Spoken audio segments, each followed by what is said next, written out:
I had a question. I mean, I guess it's going to be different for everybody, but I saw it was kind of interesting that um, people who are in chairs might consider the chair a part of their body. Would that be? Do you think that's kind of a very common for people in chairs to feel that that's like a part of their body, or like is it seen as a tool, or I don't know. I guess how common is that? I guess is my question. Among my friends, that's pretty common. I don't like anyone to lean on my scooter when I'm in it. The chair really becomes a part of the person, and it's their vehicle to get around. And we should respect that space. Just like you may not like someone in close contact with you. These people don't. Is there any people in chairs here who would like to comment on that? I would. Yeah, I know I don't like it when people use my tray if they don't ask or touch my wheelchair, because I feel like they're invading my space, and most of the people that I know that are in wheelchairs, that I'm friends with or know feel the same way. I don't know if anybody else feels that's me. But that's my opinion. Well, the chair is part of you, and I had a couple times where somebody leaned on me, and it kind of felt like, actually on my chair, it kind of felt like they were actually all over me. So I asked them nicely, would you be so kind as to give me a little bit more space? I really appreciate it. I kind of felt really creepy in a way, but at the same time, I'm kind of a nice guy. I'm forgiving. There you are. But I ask them nicely. Yeah, it does. Like she said, it does bother me when people lean on me like that. If it happens by incident, no big deal. I just ask them nicely. Thank you. What I liked about this video is it's a two-way street.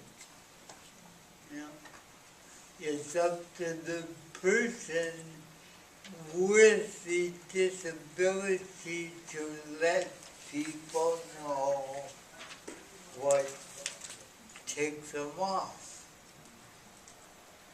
And it's called communication.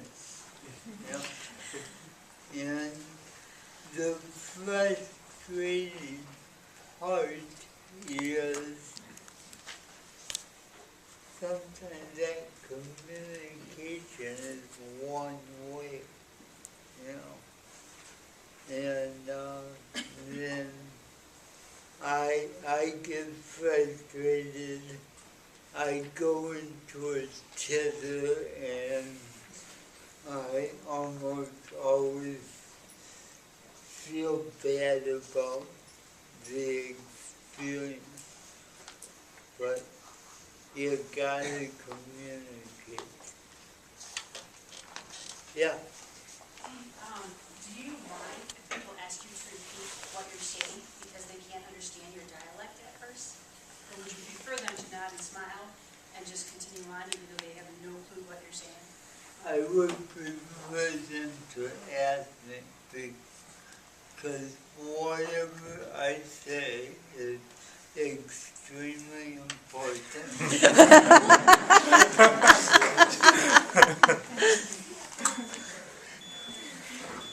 Absolutely, if you can't understand what someone says, ask them nicely to repeat themselves, and 9 times out of 10 they will.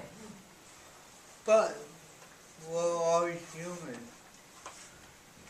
And we all have bad days. I know I had bad days. And if you don't believe me, ask my son over there, he'll tell you. And, you know, we're all in this together. And, that's part of it. That's part of making the disabled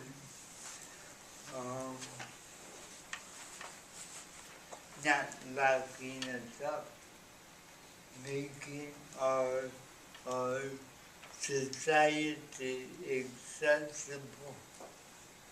You know. Yeah. One of the questions I had is, is there a rule in regards to kneeling when talking to somebody, or kneeling down to reach on their level if you have a wheelchair? Is there a rule for that, or how would you? What I have done, and I taught kids in wheelchairs throughout my career, and I would, excuse me, I would get down there. I always like to get on the eye level with another person. Now I don't mean that good anymore, so if I'm in my walker, walking somewhere, I have a seat in my walker, I'll do that, or I'll confiscate a chair somewhere. But if you can, I would say, get to the eye level of a person. It's a sign of respect. Yeah. I think it was interesting in the video because they had mentioned about the disabilities that people don't see right away. It's one thing to see a disability where someone's in a scooter or in a wheelchair, but what about dealing with people whose disabilities may not be immediately evident? Things like autism or mental health. Is there a better way to talk to them and communicate with them that's not going to be offensive, or is it once again back on the person who has the disability to say, I may not get this quite as quick because I have this particular disability? Well, that's true. I think it's on the person to indicate that, but if they don't, then sometimes they won't. They're either scared or they're nervous or it's a new situation, so they don't know how you're going to react.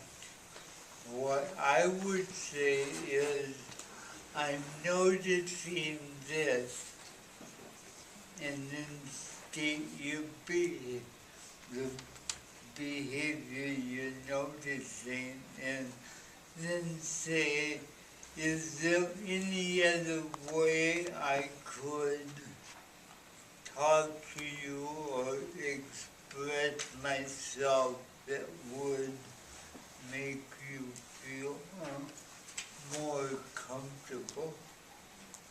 And then that's taking the burden off of them and putting it on you, and you're using that as a learning experience.